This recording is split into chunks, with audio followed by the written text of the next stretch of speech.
Welcome to the answers here's. आज हम acid base जो चैप्टर था साइंस का, चैप्टर 2 क्लास 10th का, उसका थर्ड पार्ट आज पढ़ने वाले हैं, जिसमें हम न्यू टॉपिक स्टार्ट करेंगे, सॉल्ट्स। तो we know that the acid produced H plus ions and alkalines produce a OH negative in the presence of water. ठीक है, तो वाटर के प्रेजेंस में जो एसिड है वो H प्लस देता है, जो एल्कलाइन है वो OH नेगेटिव देता है, ये तो पहले से ही पता है।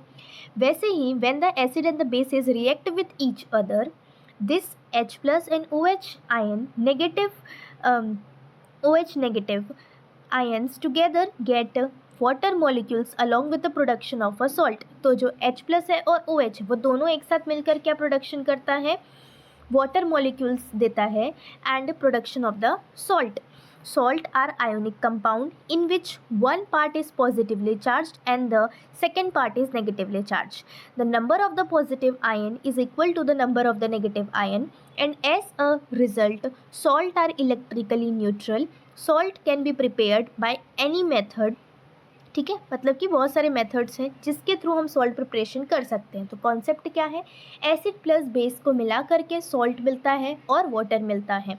ठीक है, तो सॉल्ट जो है वो दो चार्जेस से बना हुआ रहता है, पॉजिटिव एंड द नेगेटिव। जैसे सॉल्ट का एग्जांपल NaCl, तो Na जो है उसमें वो पॉजिटिव चार्ज होता है एंड Cl जिसमें नेगेटिवली चार्ज होता है। ठीक है, तो कुछ neutralisation reaction between an acid and base is one of the most popular ways of preparing the salt.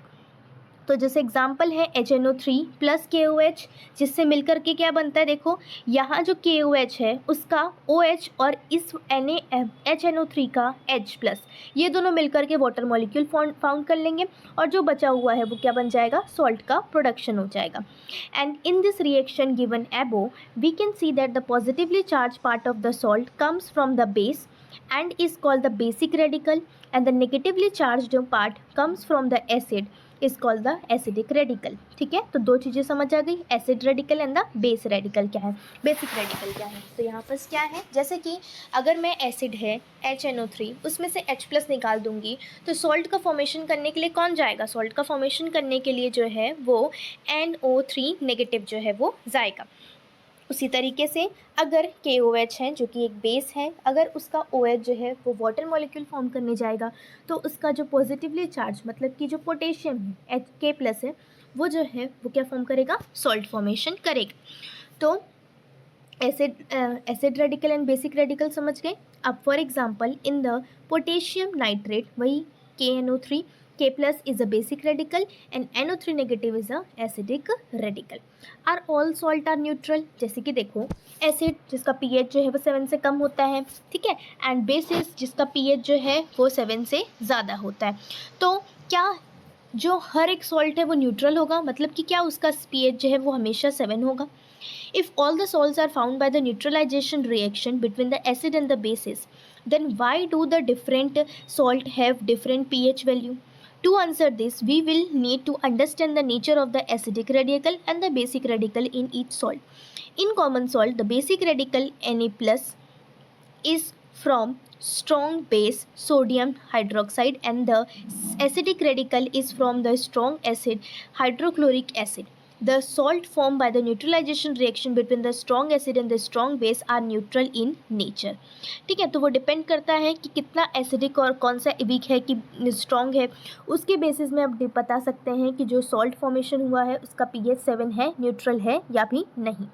ठीक है, लेकिन जब अगर स्ट्रॉन्ग एसिड और स्ट्रॉन्ग बेस से सॉल्ट फॉर्मेशन हुआ है तो उसका pH जो है वो 7 होगा। आगे we find that the nature of the salt formed between the strong base and the weak acid is basic. अगर वो स्ट्रॉन्ग बेस है तो क्या बन जाएगा, बेसिक होगा उसका nature, and that form by the reaction between the strong acid and the weak base is acidic, है ना। and the nature of the salt formed by the neutralization reaction of the weak acid and the weak bases is also neutral। Acid rain क्या होता है, अब salt वाला concept समझ आ गया कि सॉल्ट में कुछ भी नहीं है, सिंपल सा है कि सॉल्ट कैसे फॉर्म होता है, एसिड एंड बेस से फॉर्म होता है। कुछ एग्जांपल्स हैं जैसे कि क्या है, ये सारे एग्जांपल्स हो गए। फिर एग्जांपल्स के बाद ये कि एसिड रेडिकल क्या होता है, बेसिक रेडिकल क्या होता है। अगर वन वन लाइन के क्वेश्चंस आते हैं तो ये सारे आंसर लिख सकते हैं कि एसिड रेडिकल क्या है, बेसिक रेडिकल क्या है। अब उस एसिड रेडिकल और बेसिक रेडिकल कौन से स्ट्रॉन्ग सॉल्ट से आया, स्ट्रॉन्ग एसिड से आया, स्ट्रॉन्ग बेस से आया, या फिर वीक एसिड या फिर वीक बेस से आया, उसके बेसिस में जो है वो न्यूट्रल है या नहीं, उसका एसिडिक नेचर है या बेसिक नेचर है सॉल्ट का, वो पता लगा सकते हैं। अब नया टॉपिक जो कि क्या है, acid rain.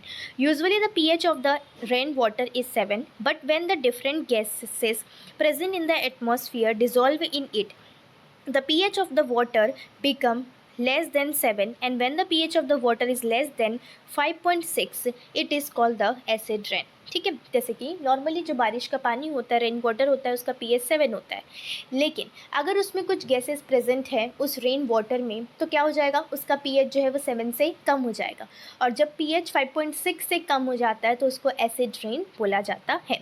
Carbon dioxide, sulphur dioxide and the oxides of the nitrogen produce during the fuel consumptions are the main cause of the acid rain. ठीक है, ये सारे जो है मतलब कार्बन डाइऑक्साइड हो गया, सल्फर डाइऑक्साइड हो गया, या फिर ऑक्साइड ऑफ नाइट्रोजन हो गया, ये सारे जो है मेन कॉज होते हैं एसिड रेन के। And the gases produced during decomposition of the vegetation and the volcanic explosions are another factors, and these gases dissolve in the water to produce carbonic acid, sulfuric acid and the nitric acid। अब जैसे कि क्या हो गया, carbon dioxide dissolve हो रहा है, sulphur dioxide dissolve हो रहा है, और साथ ही में जो है वो ऑक्साइड्स ऑफ नाइट्रोजन। ठीक है, तो ये सब जब इन्वॉल्व होते हैं तो वो क्या प्रोड्यूस करते हैं, कार्बोनिक एसिड। जब CO2 H2O के साथ मिल रहा है तो H2CO3 प्रोड्यूस हो रहा है। जब SO2 मतलब कि सल्फर डाइऑक्साइड जब O2 के साथ मिल रहा है तो SO3 प्रोड्यूस हो रहा है। फिर SO प्लस H2O तो सल्फ्यूरिक एसिड जो कि H2SO4 है। एंड NO मतलब कि ऑक्साइड्स ऑफ नाइट्रोजन जब मिलते हैं वाटर के साथ तो वो HNO3 प्रोड्यूस्ड करते हैं प्लस NO, है ना। And acid rainfall damage the plant, animals and building को वो डैमेज करता है। ठीक है, तो इसी तरीके से हमारा जो ये चैप्टर था एसिड, बेस एंड सॉल्ट, वो चैप्टर आज एंड होता है। अगले वीडियो में हम दूसरा चैप्टर स्टार्ट करेंगे। ओके, तब तक के लिए बाय, थैंक यू।